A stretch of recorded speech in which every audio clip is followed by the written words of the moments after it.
basically, how did I become from Run to Rev Run? Is that kind of the question? How did this thing get wrapped around my neck? Yes.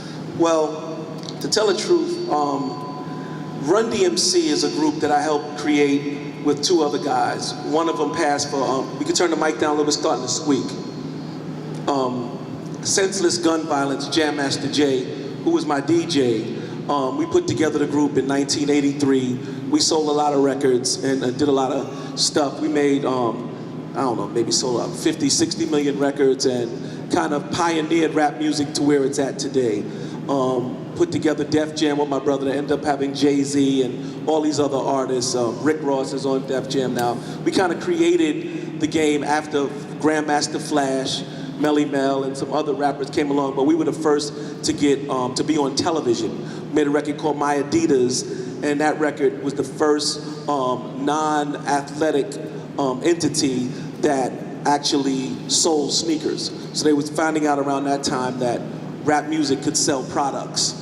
So we were kind of the first to do that type of stuff. We ended up touring and playing Madison Square Garden and stadiums and doing really big things. And during the time where I was doing that, as a young man, I started out from the hood, from the bottom of the hood, from Hollis, Queens, with my boys Jam Master Jay and D.M.C. And my only first aspirations were, when I was putting together the group, and besides for loving to make music, was, you know, if I put this record out, to tell the truth, now don't take this wrong, was how could I get more weed? Because I used to smoke a lot of weed back then. So my truth was, okay, so if I get this show tonight, I'll be able to get more than a nickel bag. I start, you know, making moves to have more weed and more beer. So as I was going along my travels and making my way through, and the girls were screaming and all the other good stuff that comes, that you see that happens to rappers these days, it kind of got tiresome. So I was exploding and everything looked good on the outside, but I was becoming more empty on the inside. And my top was actually my bottom.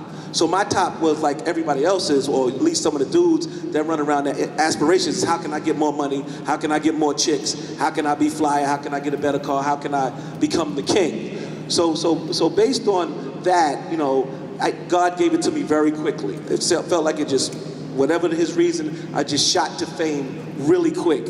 And as I shot to fame really quick, like I said, my top became my bottom. And I remember sitting in Los Angeles, California, as I used to like to go there. I'm from New York, it's kind of cold, nobody's smiling, just kind of like really street. And I got some shows in Los Angeles, California, and I remember rushing to the hotel and telling my manager, because I was touring with LL Cool J at this time, and telling my manager, make sure when we get to the hotel, you know, that I get the presidential suite. Because, you know, there's only one presidential suite in every hotel. So my job was to beat LL Cool J to the hotel to make sure I had the best room, to make sure I had the best weed, and the haircut guy was there for me first, and I could get the best car, and all a bunch of ego stuff that rappers go through. So that was my thing. So I remember, I told the story a few times before, getting to the hotel and making sure my manager had everything in place. And it was like, okay, remember that chick last time when we was in California? Make sure she's at the room. And I was like, okay, cool. She's set up. Okay, remember that car rental across the street that got the Rolls Royce? Make sure he's at the room. So they said, okay, we got that set up running. I remember saying, okay, make sure the room got a big, I know y'all see me on TV with the jacuzzi, make sure the room got the big jacuzzi in it. So, and then make sure the weed guy's at the room, and make sure the haircut guy's at the room. And then they said, well, you got an interview with Rolling Stone magazine, you need to go to their office to make sure they come to the room too. And so I remember, and then I ordered room service. This is a true story. So I'm sitting in my room, and I got all these people knocking at the door at one time. I remember sitting in the jacuzzi, right? And I'm smoking weed in the jacuzzi, and I got French toast that I ordered. So it's me in the jacuzzi with the weed, with the French toast, with the girl at the door, with the car guy at the door, with Rolling Stone magazine at the door, with, what else did I say I had? I had the weed, the girl, Rolling Stone, what else? The haircut guy, true, right? So the haircut guys, and they all at the door at the same time. I'm like, yeah, I'm winning, but then I'm looking around, and I'm like, who's gonna get the door? I'm naked, it's like crazy, and I'm halfway out of my mind, right? So I remember sitting in the jacuzzi with the ashes falling in the tub, you know, from the weed. And now I'm eating the French toast, and the syrup is falling in the tub too. and then everybody's at the door, and I remember sitting there, and I began to cry, because all that I thought that I wanted, and all that I thought that would fulfill my soul, didn't fill my soul. Now this is my personal story. I don't know if this is anybody else's rapper's story, Jay-Z. This is Run's personal crazy ass story. So I'm sitting there and I start to cry. And at that moment, I just prayed out to God to help me to find out what it is that I really wanted out of life. So I put the weed out, I pushed the French toast away, I got myself dressed, I got my hair cut, I sent the chick home, and then I started to go inward to find out what life was really about. So when I got home, things started to just like unscramble. This was like near the end of Run-D.M.C. You know, like for me, I think like something in my subconscious kind of pushed away wanting to be that rap star. So when I got home, I was noticing when the next album came out, the sales were dwindling and the crowds wasn't as big. And I think something inside of me just rejected it because God sent me to the top so quick. So I remember having this quote that stuck in my mind, that you can have things, but do not let things have you. And at that moment, I started going to church. And when I went to church, I just sat in the back of the church. You know, I just wanted to know what's going on because I felt really lost. And I know, I'm not saying that you're not supposed to have things. I mean, some of that stuff is good. You're gonna need some money in this travels in life. You're gonna need your, some certain things to make your life work. It's just that I think that I was a pretty much, I was unguided. I was in my youth. I was 20-something years old, and I just knew at that point that I needed to do something better. And I went to church, and there was a black, young, great preacher, and I looked up at him, and he had his family all in order. He was, he had some things too. He had a nice car, nice wife, nice kids, and everything was in order. And I just said, you know what? I want to pull my life in order. And I started coming to church a lot.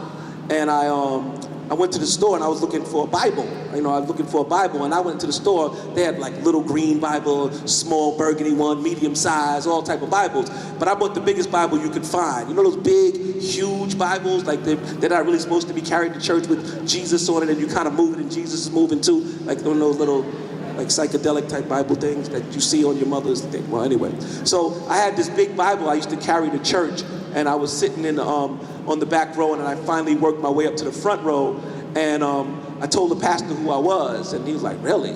Because he had no idea. You know, I wasn't dressed like Run. I didn't have the gold chain on, or none of that stuff. So I worked my way up to talking to the pastor, and you know, he was like, okay, cool, you can be an usher. So I was like, great, I'm an usher. So I remember being at the church, being an usher. So you got Run from Run-D.M.C. to usher.